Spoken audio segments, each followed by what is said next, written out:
Connor laughed as he kicked my ribs. They thought I was too quiet, too weird, too broken to fight back. But I had a plan. I waited until election week when Bryce's mother, Mrs. Henderson, yes, the same woman whose son left bruises on my body, was campaigning for PTA president with an anti-bullying platform. The hypocrisy was too disgusting to ignore, so I waited. On election day, I made myself bait. After school, I lingered outside the gym. Bryce and his crew came, ready to play their favorite game. They hit me hard. My eyes swelled, ribs screamed, but I didn't fight back. I let them think they'd won. Then, 10 minutes later, I limped into the auditorium, stood before the school board mid-campaign speech, and said, loud and clear, "Your son beat the crap out of me."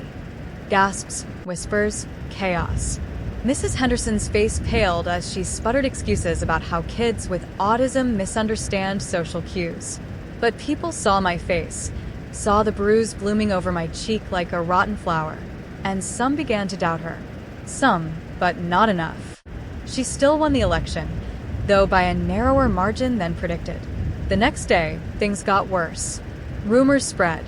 Nicholas, one of Bryce's lieutenants, claimed I'd thrown myself down the stairs because I was obsessed with him. Said I was stalking him. And suddenly, I became the problem.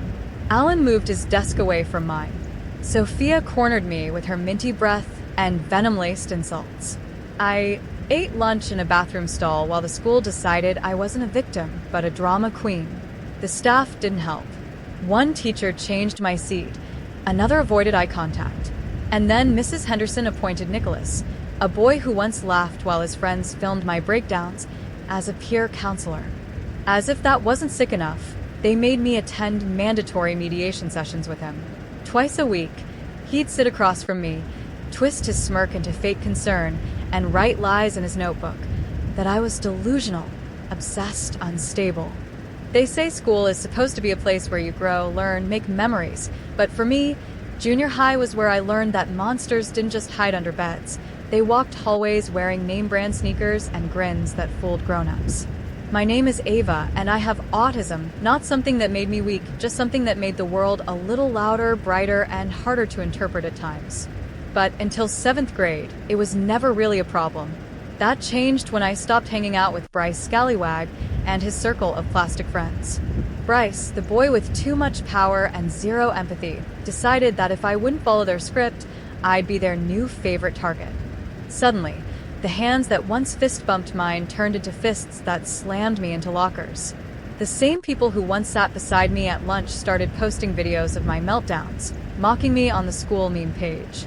It started with flapping arms and mimicking stims, then escalated to stealing my noise-canceling headphones and dumping them in trash bins, and soon enough, to bruises and beatdowns. I tried going to the guidance counselor, Mrs. Saratoga, hoping for help. She didn't even lift her eyes from her manicure when I told her what was happening, just handed me a brochure on communication skills like I was the problem, not the bruises on my arms or the trauma bubbling in my chest. I almost laughed, but I didn't because it hit me. If she didn't believe me, would my dad? Even though he was the school principal, he was always painfully careful about not playing favorites. So I didn't run to him. Not yet. Instead, I began collecting proof like it was my second skin, blurry recordings, screenshots, anything that could paint the picture others refused to see. I made myself vulnerable on purpose. Ate lunch alone. Walked past empty halls where they lurked, cried when they pushed me. I documented it all. Bryce punched my stomach while his sister Kayla held me down. I wanted to rip those pages to shreds, but instead clenched my fists and survived. My little brother Noel, clueless but kind, overheard Nicholas bragging on Xbox about making someone cry. He recorded part of it, giving me a small flame of hope. Then Harper, once one of Bryce's crew, approached me, wringing their hands, guilt in their eyes.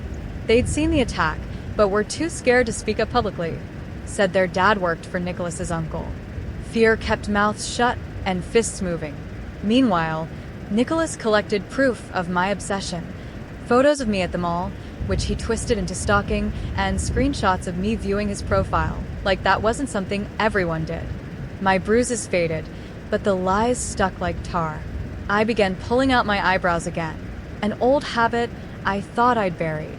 My mom came back from a business trip, took one look at me, and knew. She believed me.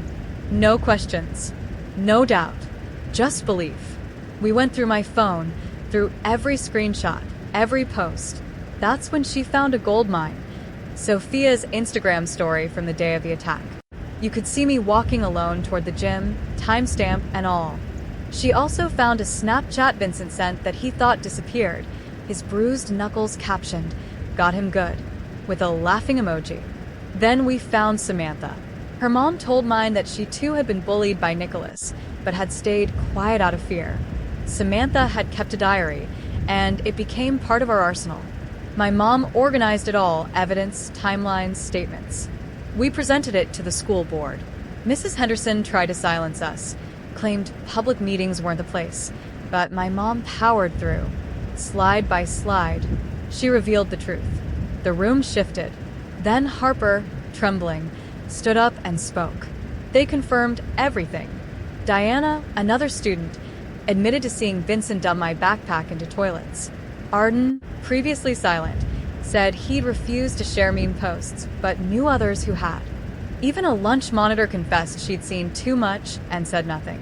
Mrs. Henderson, desperate, claimed teens just get carried away.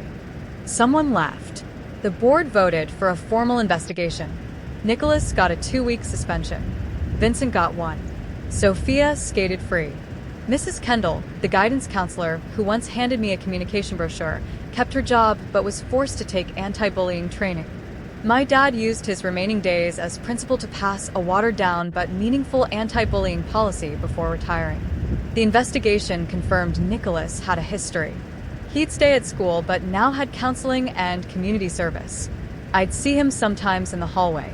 He'd smirk, still confident, still protected, but now more careful. I couldn't stay. My parents transferred me to Riverside High. New start, new halls, new chances. I woke up earlier, rode with my mom, but it was worth it.